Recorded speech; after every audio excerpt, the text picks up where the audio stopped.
বাংলাদেশের বর্তমান রাজনৈতিক প্রেক্ষাপট, আমাদের আগামী দিনের চিন্তা, এগুলো নিয়ে আলোচনা করেছেন। এবং নির্বাচন অবশ্যই সবার আগে নির্বাচন নিয়ে আলোচনা করেছেন। নির্বাচনে ফেব্রুয়ারিতে হতে যাচ্ছে, এই জন্য সবার তো একটা স্বস্তি আছে, সন্তুষ্টি আছে এবং আশা করছে আমরা দ্রুত নির্বাচনের দিকে গিয়ে আমাদের যে গণতান্ত্রিক প্রক্রিয়ায় অর্ডারের দেশটা ফিরে যাবে। কারণ তারাও তো সবাই অপেক্ষা করছে, অনেক কিছু অপেক্ষা করছে একটা নির্বাচিত সরকারের উপর তাদের কর্মকাণ্ড আগামী দিনে কি হবে। নিশ্চিতভাবে সবাই এগুলো তো স্বল্প মেয়াদী, মধ্যমেয়াদী, দীর্ঘমেয়াদী অনেক সিদ্ধান্ত আছে যেগুলো একটা নির্বাচিত সরকারের সাথে সবাই স্বস্তি বোধ করে। তো এগুলো নিয়ে অনেক আলোচনা হয়েছে নির্বাচন মূলত। আর বাংলাদেশের যে আমাদের শ্রমিকদের যে সমস্যা আছে, শ্রমিকদের রাইট নিয়ে আপনারা জানেন সবসময় ইউরোপিয়ান ইউনিয়ন কিন্তু শ্রমিকদের অধিকার নিয়ে কাজ করে, সে বিষয়ে আলোচনা করেছে এবং আমাদের ভাবনা কি, চিন্তা ভাবনা কি।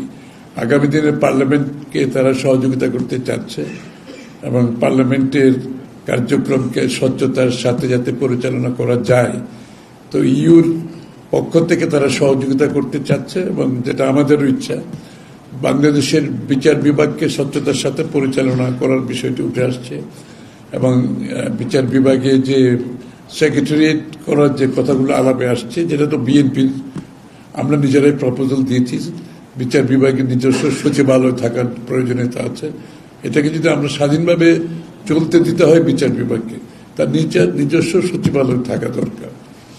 এই বিষয়টা তারাও সমর্থন করে এবং তারা এই ব্যাপারে ফান্ডিং করতেও রাজি আছে, সুতরাং সেটা বোধহয় করছে অলরেডি। পার্লামেন্টের বেলায়ও তাই, তারা চায় পার্লামেন্টে স্ট্রং ক্যাপাসিটি বিল্ডিং করে একটা সচিবালয় থাকবে যাতে পার্লামেন্টের পারফরমেন্সটা ভালো হয়। কারণ পার্লামেন্টে তো সব জবাবদিহিতা, যে পার্লামেন্টের ডেমোক্রেসিতে কিন্তু পুরো জবাবদিহিতা কিন্তু পার্লামেন্টের সিস্টেমের মধ্যে আছে। আমরা যে এত সংস্কারের কথা বলছি, আসলে পার্লামেন্টের সিস্টেমের মধ্যে সবকিছু আছে। আমরা এটাকে বিগত দিনে কাজ হয় নাই এই জন্য দোষারোপ করতে হবে না, কিন্তু সিস্টেমের মধ্যে সব আছে, চেক অ্যান্ড ব্যালেন্স আছে। সেটাকে তারা অ্যাক্টিভেট করে যাতে চেক অ্যান্ড ব্যালেন্সটা পার্লামেন্টের মাধ্যমে থাকে আগামী দিনে। আর আগামী দিনে বাংলাদেশের আগামী দিনের উন্নয়নের সাথে তারা সহযোগী হতে চায়। তাদের শুধুমাত্র তাদের যে আমাদের ওই অনুদান, ঋণ, এর বাইরেও তারা অন্যভাবে অর্থায়নের চিন্তা করছে, যে নতুন নতুন অর্থায়নের অনেক পোর্টফোলিও, অনেক চিন্তা আছে।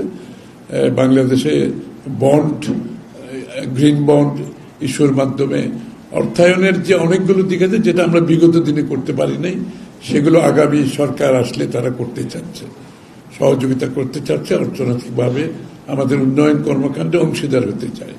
আমাদের জন্য এটা খুবই ভালো লক্ষণ যে সাধারণ ঋণ এবং অনুদানের বাইরে গিয়ে যে তারা একটা নতুন পথ উন্মুক্ত করছে বাংলাদেশ সরকারকে এবং আমাদের প্রাইভেট সেক্টরকে সহযোগিতা করার জন্য। তারা খুবই আগ্রহী আগামী দিনের উন্নয়নের জন্য। তো আমরা আশা করি, এবং বিএনপির কর্মসূচির সাথে তাদের চিন্তার বহুলাংশে মিল আছে, সুতরাং এটাতে তারা সন্তোষ প্রকাশ করছে।